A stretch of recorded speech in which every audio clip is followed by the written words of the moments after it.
Okay, welcome to Lab 5. Let us begin. It's on tic-tac-toe. So a game hopefully everybody understands. We are going to model tic-tac-toe inside of a computer and all the different ways you can play it. So we're going to make a tree of all the different ways that a tic-tac-toe game could progress. Okay, so to get there, we need trees, right? So let's review how we store binary trees in C++. So a binary tree is like you got a root, taking you to a pointer to some node, and that's like your root node. And then like every binary tree has the option to go left and right, right? Left and right. Those all exist.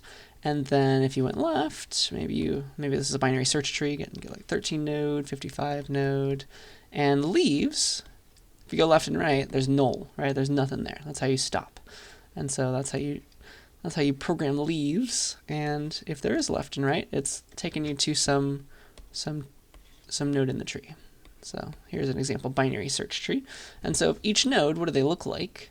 It's just like every node has data and a pointer to its children. So struct node. If this were C++, what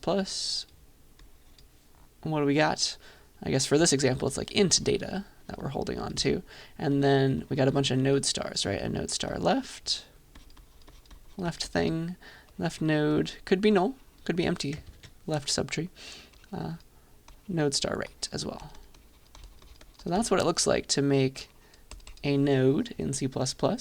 Some people also include pointers to the parent. Sometimes you need that. And of course, you can have more than just left and right nodes. In this lab, we're going to have not just binary trees, but trees with an arbitrary number of children. And so the way that you can have an arbitrary number is to have a set of children or a list of children. We're going to use sets for this lab, though. So instead of left and right, it's going to be like list of node stars, set of node stars as your children. Okay. And yeah, trees themselves, like to pass along the whole tree, like from this node itself, you can get to everybody by following left and right pointers. So you just pass the pointer to its root. That's how you pass around trees. Remember that from 41, hopefully. And there. So we also, instead of node stars, we're cool kids now. So what we're going to do is we're going to use shared pointers to nodes instead of node stars. Okay, because that's how people like to use C++. That'll get rid of it from the heap because all our nodes are going to be on the heap usually. That will delete it from the heap when we're finally done with everything, and that is how it should be. So we're going to use shared pointers instead of normal pointers. So it's like shared pointer left, shared pointer to a node right. Okay, but in general, it's going to be a set of shared pointers to nodes as our children. That's how it'll work. Okay, so yeah, with that in mind, let's talk about the lab itself. I made it like a little AI for tic-tac-toe. It's going to tell you the best way to play your game. It'll tell you like you insert a game board and tell me whose turn it is, and the AI will tell you like the best move you could possibly make, which is kind of cool. All right. And so the secret is it's very easy to represent the entire game of tic-tac-toe inside of a computer. There are only right? Here's your game board, right? 9 squares, and each of them could have an X, O, or B blank. And so there are strictly less than 3 to the power of 9 possible game states, right? Which isn't a lot for a computer. That's not a lot at all. What is that number, actually? Whee. That's only like, it's less than 20,000. That's nothing. Nothing. And so what we're going to do is we're going to make a tree of game states to figure out all the different ways that we could play through the game of tic-tac-toe. All right, so like we're going to make, here's an example tree for our games. Like we're going to make a root, and that's going to be the empty game board. Like that's where every tic-tac-toe game starts. And then every child of the root node, we're going to assume that X always goes first, will be every different option of how the game could progress. So if it's X's turn, like X could go here. Like the game could look like that next. Or, see how we can use trees to represent this? Or X could go here. We could represent the game like that now. Or X could go here. And you see all the different ways. Like you'd program each of your 9 options, and those would be the 9 children of the root. X could all the way down there as well. So you have 9 children, and then it's O's turn, right? And so you say like, okay, let's pick on this game board. Like if that was the game board, and then it's O's turn, how could the game progress? What are all the different ways the game could progress? Well, all right, we knew that X had already gone there, but now it's O's turn. O could go there, or with that starting game board, O could go there, or all the way, right? There's 8 options now for where O could have gone. Right, so O could go down here. as well, all the options in between. And so you're going to do that. You're going to generate this board. All these different options. It's a very deep tree. I mean, it's 9 levels deep, right, at most. Sometimes the game ends early, like somebody wins early when there's still blanks, or like there's a... if you go all the way down to the leaves, those are everybody's filled in, right, or somebody won. So there's that. Like this could all go here, and then eventually, like you're going to be searching. Like the goal of this AI that I made for you almost is to like get down to a place where somebody won. Like, okay, the board looked at that. There's XO there, maybe X went here, O went here, and then X won by going here. Like we're trying to search for the best way. What are all the different ways that we could win this game? Okay. So hopefully that makes sense. You can represent tic-tac-toe as a tree of all the different ways that you could play the game. Okay. And after we've made this tree, essentially what I've programmed already for you don't have to do this part. I've made an AI that searches through it that maximizes our chances of winning and minimizes our opponent's chances of winning. It's an algorithm with maximum and minimum in the name, and I'll show you about it. I'll show you it later. But yeah, what you're going to do is you are going to write 3 functions, okay? 3 functions, and I've made those for you already. So there's a bunch of files when you get the, let's see, here's the lab write-up, for example. Here are all the files that you're going to get, and yeah, so you're going to complete an AI engine to play tic-tac-toe, and you'll be enumerating all the game boards. So there's a type called board, there's a type called game tree node, and there's a type called game tree that holds the entire tree. But here are each node in our game tree is going to be a tic-tac-toe board, right? So a game tree is made up of a bunch of nodes, and each node holds its current board position. Okay, so just keep reading all this, I think. But your goal is to build these 3 methods inside of the game tree class. There's the build tree to make the entire tree of all the different ways you can play tic-tac-toe. There's a winner method. That'll be an easy one, like check who won. And then BFS, because I want you to get an example of a traversal in for a complicated non-binary kind of tree. So yeah, there's that. And I've shown you a couple things there. And yeah. For example, the way that we're going to, first of all, the way that we're going to represent game boards is in this kind of order, right? So left to right order. So if we're trying to represent this game board, let's say that this is our tic-tac-toe board. I'll draw it in green for a reason. Let's say that we want to represent this board in XO, XX, like this winning game board, for example, in our computer. The way that we're going to do that is I'm going to do a vector of vectors of characters. So each of these is going to be a character. So like this is the O character, this is the X character, X character. Each board looks like this. It's going to be, that is all defined, by the way, in tic-tac-toe.h. And so you'll look into all these files, but here's what it means to be a board.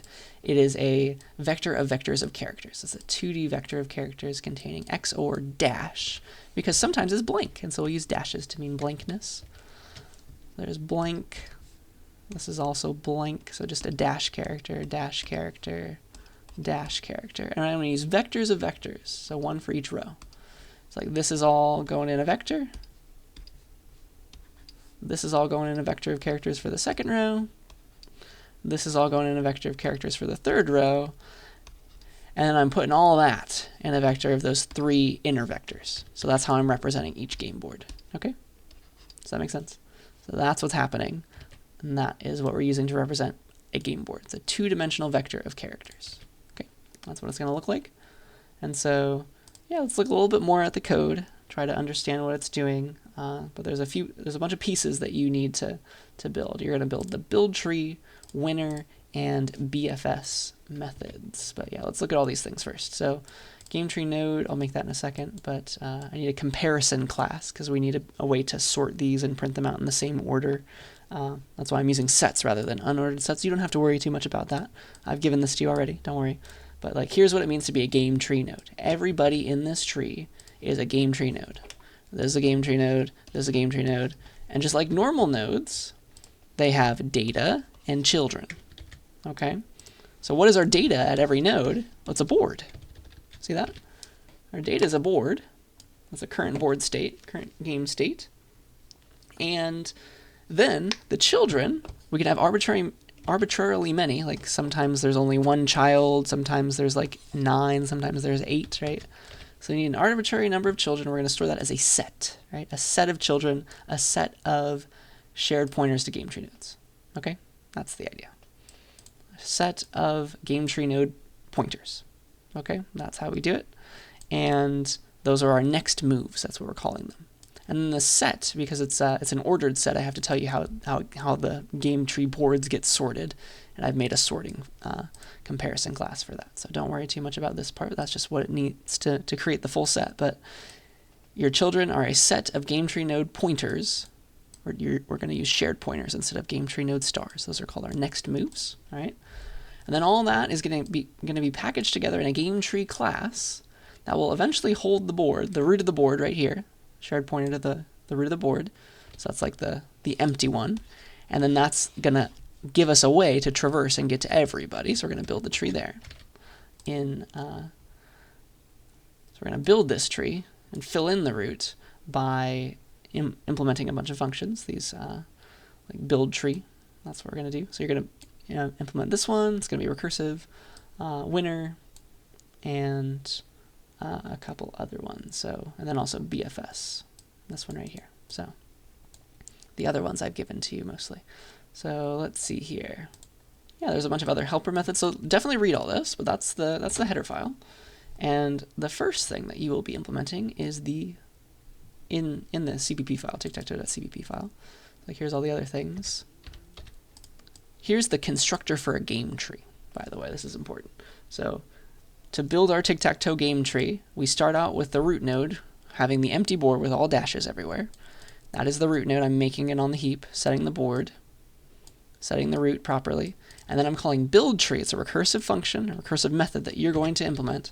Oops. Oh, gosh. There we go.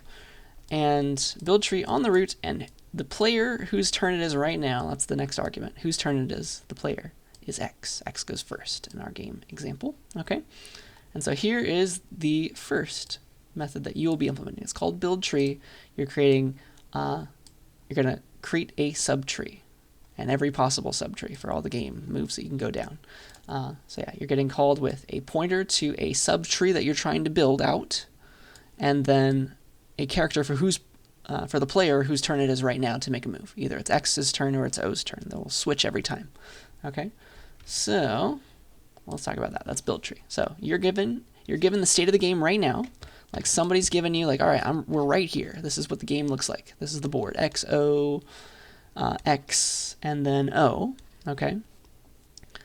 And your job is to fill in this tree with all the different possible moves that you can make. Apparently, it's probably O's turn, right? Or no, it's X's turn right now. So that's your game board right now. That's your subtree root. Subtree root. So you're given that. And then you're given whose turn it is in player. So right now, if X goes first, it must be X's turn right now for the way that I just drew this board. So X's turn. So it's X's turn right now. And so you have to, first of all, figure out your immediate next moves. What do you do right now? How do we get there? And I've already given that to you. I've made a generate next moves method that you're going to call. Okay, so like that's done for you. It's going to give you back a set of all the boards that are your next moves, next possible moves. Okay? So look into that. But like one particular example of a next move is like, all right, starting from there, what could we get? One next move is, well, everything else has to be the same. X could go here, for example. That's our first next move. And it's your job to recursively build out the rest of that subtree too. So that's where the recursion goes in. Or, for example, the next possible move that could go would be also maybe X could go here instead. Right? And then you build out that subtree. There's a bunch of different options, and you got to build them all out. Okay, that's the idea. So figure out your next moves. Wink, wink, I gave you a helper method for that. Then, so that, there you go. And then recursively build the trees for those children. So that's you calling yourself. You see that? So you've made, you know the boards. You have to make nodes for each of those boards. Okay? So you got to make a bunch of shared pointers, right? That's what we're using. So create a bunch of those, and then these will become your next moves. So we're creating our set that we're going to set in to our current subtree root, right? Because it's always every subtree, every game tree node, right? It has a board and a set of next moves, and we're generating the next moves right now recursively. We got to fill it in, and it's a smaller tree, so it works out. So that's what we're doing there. And so for each board in our next moves, you got to make a new node for that child, set its board to whatever that was, and then recursively build the tree there, right? That's you recursively building out that entire subtree there. And now it's also, right, remember that the moves, the players switch. If it was X's turn for this tree, for each of your children, now it's O's turn. Do you see that? They switch. That's important. So build the tree of the child. Remember to swap the player because it's the next move, and it's always you swap who goes next. Okay? And then you'll add that child to your next moves, and that will be the children of your subtree root. That's what you just tried to fill in. You've made the entire subtrees. Right? So that's a recursive algorithm. And each time you're building smaller and smaller subtrees, smaller game trees. And so by induction, we can prove that the recursion will eventually fill out the entire original empty blank root tree with the entire way that you could play tic-tac-toe at all. Isn't that cool? I think that's interesting. So that's fun. And then, yeah, you're eventually going to hit leaves where, like, either the game is over, somebody won, or the board is filled up and nobody can move anymore. Those are going to be the leaves of your tree because you can't, like, make any progress after somebody's won or it's a tie, right? Those are going to be your base cases that will stop the recursion. Then at that point, you have no children. Your next moves will be empty. You'll just set next moves to an empty set. That's fine. Okay? That will be your leaf. So let's build tree. Get that one working. Generate next moves is going to generate all the different possible ways things can work. And let's see. Those are all your board states. And I think, is that using, yeah, it's also going to use your winner method. So it's making sure that like this is a valid board. Somebody won, or it's a tie. If it was a tie, you can't like go on anymore. So here we go. Here's the winner method that this generate next moves is going to need. It needs it to be working. So that's your winner method. That's this one. So given a board, tell me who the winner is. Give me back a character for who won. And that's this one right here. All right. So it's just essentially you're going to look through the tree. So given a game board, so you're given a board, give back who won. And if the winner is X, return the X character. If the winner is O, return the O character. If there is no winner yet, or it's a tie and the game is over, return a question mark. All right, or question mark character. So for example, if this was your game board, then you will return that X won, right? Because X won like that. If this is your board, where there is no winner yet, you'll return question mark. And then also if there is no winner at all, then you're done. It's also question mark if it's a tie and the game is over as well. But yeah, your job is to like check all the different ways you can win tic-tac-toe. Those columns, those rows, and then also the two diagonals. So you got to check all those. So this is a very easy method, but I got to get it working, right? And then finally, BFS. I'm forcing you to implement BFS. Technically not necessary, but after you've built that giant tree, I want you to go through it now, okay? You're going to go through the entire game tree and visit all the game boards and give those boards back, right, in the order that you found them. So for example, if this was your game tree, for example, you're going to do BFS with a queue, right? Queue data structure, all that fun stuff. And you're going to go through it in level order. Okay, boop, boop, boop. And so like this is the first thing you give back, this is the second thing, third thing. I just want you to practice using our algorithms that we've been talking about. That's the fifth thing. Let's put that down here. Fifth thing you get to, sixth thing in the list, seventh thing, da da da. Okay, so that's BFS. I just want you to go through, where is that? Excuse me. That's this one. You're giving back a list of boards in BFS order. So you're starting at your root. There you are. It's your member variable. Starting at the root that you built with your build tree, BFS it. Give me back all of the boards in that giant tree, almost 20,000 of them, right? In breadth first order, in level order, please. So where is BFS? There it is. So yeah, all you got to do is implement that breadth first traversal using a queue, right? I've included the queue header. Got to use that. So get that working, and you're just adding a bunch of boards to a list. Add it to the end, okay? So return a list of the boards in the order in which you saw them. So like you're adding it in this order. This will be the first thing, second thing, third thing, fourth thing. Just keep on. That's your definition of visiting for this example. You're pushing back to the end of the list. So you're going to make it in the order of all the boards you saw in breadth first order.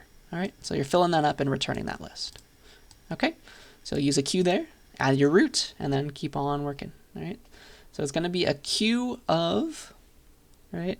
It'll have to be a queue of shared pointers. That's what you're going to have to do, right? That's what you're going to have to build. Queue of shared pointer to game tree node. Call it queue or something. Okay, that's how you have to do it.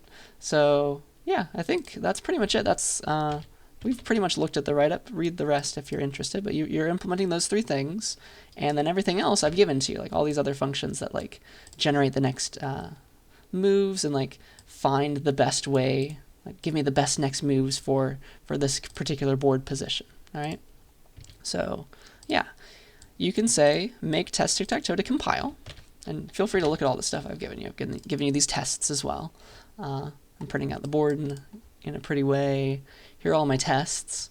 And so if you want to run my tests, you have to use command line arguments. You have to call your program with /test tic-tac-toe and then say run tests. And then get those passing.